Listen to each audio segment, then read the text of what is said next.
The Bible will say in Psalm 16:11, in his presence there is fullness of joy, and at his right hand there are pleasures forevermore. There is something about the presence of God and joy.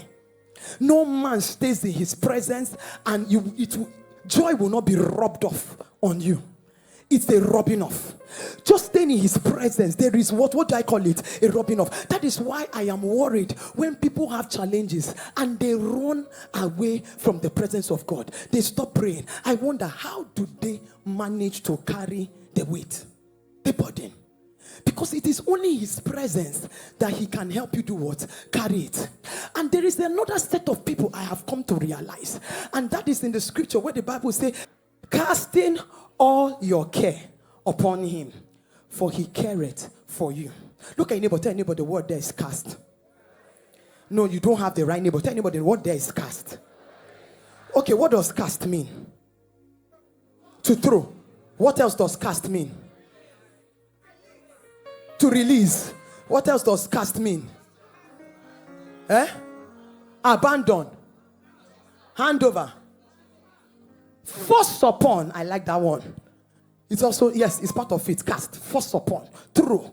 And he says, cast all your care upon him. There are a set of believers that pray.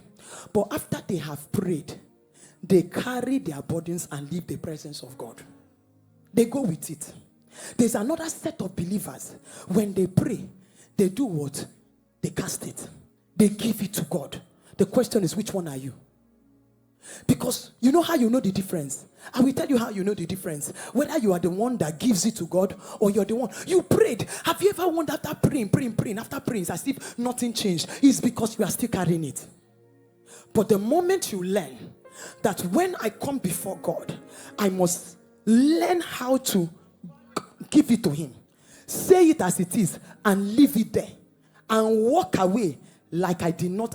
As in, drop it at the altar and go. That is the difference between A and B. So some people have learned to cast. Some people have learned they will finish praying, crying, but they leave the presence of God and they are still, and God say, drop this thing for me now, let me handle it. Because as you are carrying it, you're still thinking of, let me fix it by myself. Let me fix it by myself. And God is saying, no, we must come to that place that we do what? We cast. Look at your neighbor, tell your neighbor, cast it. Tell your neighbor, cast it. This one, I don't want you to forget it. Tell your neighbor, cast it. That is throw it. Even there is a meaning of cast that is fling it. Fling without even looking at where it's dropping. Just throw it and forget about it. But most times, you come to the presence of God. And the presence of God is not just in church. Even at home, whenever you're praying and you just finish praying, but you just can't leave that thing. You are still worried after praying. You are still anxious after praying. You are still not at peace after praying. Then you are the one carrying that burden. You are the one carrying it. But the moment I learn to give it to him, I walk away and I am there smiling and gisting and playing. And people ask, isn't she the one that this thing is happening to? No. I know where I have kept it. The person I have given it to, he is able to fix it. I'm not the fixer. I'm not the solver. I can't solve this one. I know the one my power reach. And you know what? Which one does my power reach? It does not reach anything. The only thing my power reach is to... That is the only thing I know how to do. My power can only reach to do what? To cast. My power can only reach to do what? To look unto him. My power can only reach to, I don't think that English is correct, but I'm speaking here. My power can only reach to do what? Look unto him. That is all the power I have. Every other thing is him to do. I told them in verse 4 in the last service. He says, I sought the Lord. He heard and answered. The only thing I do is one. God does two. My own is to pray. His own is to hear. His own is to answer. He does two, I do one. My only role is to present it. As I have done that one, I have finished. Fixer, fix. Solver, solve. Today I have come to speak to someone. This is that day where you will unburden. You just, you know what? You just lift it and say, oh yeah, take it and handle. I will not be trying to help God to handle what only God can do by himself. You know how to know. How do I know that I told God about my problems but I didn't give it to him? Number one, from verse 5, if you don't feel light or radiant after your prayer, it means you are still carrying it. How do I know that I told God about my problems and I didn't give it to him? The way you will know that, because if I ask people now, you tell me I've been praying, but how do you know whether this prayer, you prayed it well? Did I pray and give it to God, or did I pray and carry it? Number one is the way you feel after the prayer. Anybody that gives it to God must come out radiant. Anybody that gives it to God must come out lightened. Anybody that gives it to God must be like Hannah, and her countenance was no more sad. If I enter the presence of God sad and come out sad, I am carrying it. So, but the moment I enter and I come out and I am not smiling or smiling, then that means I've given. Some of us wear our problems like a sleeve. We wear it on ourselves.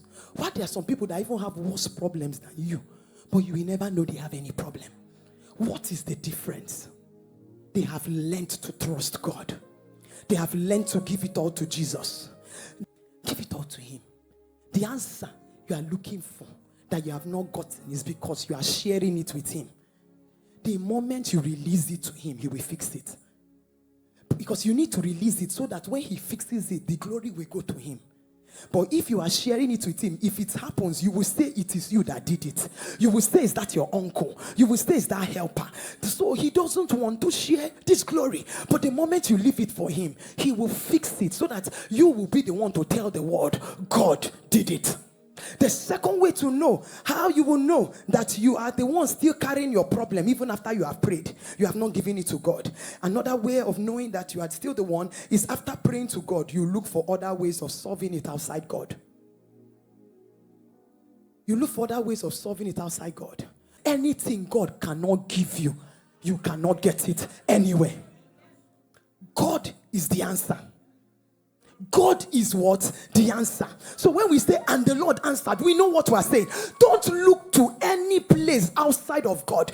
If another way you will know that you have prayed, but you have not released it to God, is when you become impatient with God. Impatient with God. Because God hasn't done it, I can't wait. You have met different pastors. Have you come to the altar of fire yet? If you are the altar of fire, stay there. Make your camp and say, I have reached my last bus stop. Will God do it? He will do it. He will do it. He is too faithful to fail. Too full of faith to fail you. He will do it. But can you wait for it to come without going to meet that man and sleeping with him, without going to pay that money to get it, without cutting corners, things you will not be proud of? Can you just wait? Let him do it. If God will not give it to me, then I don't need it.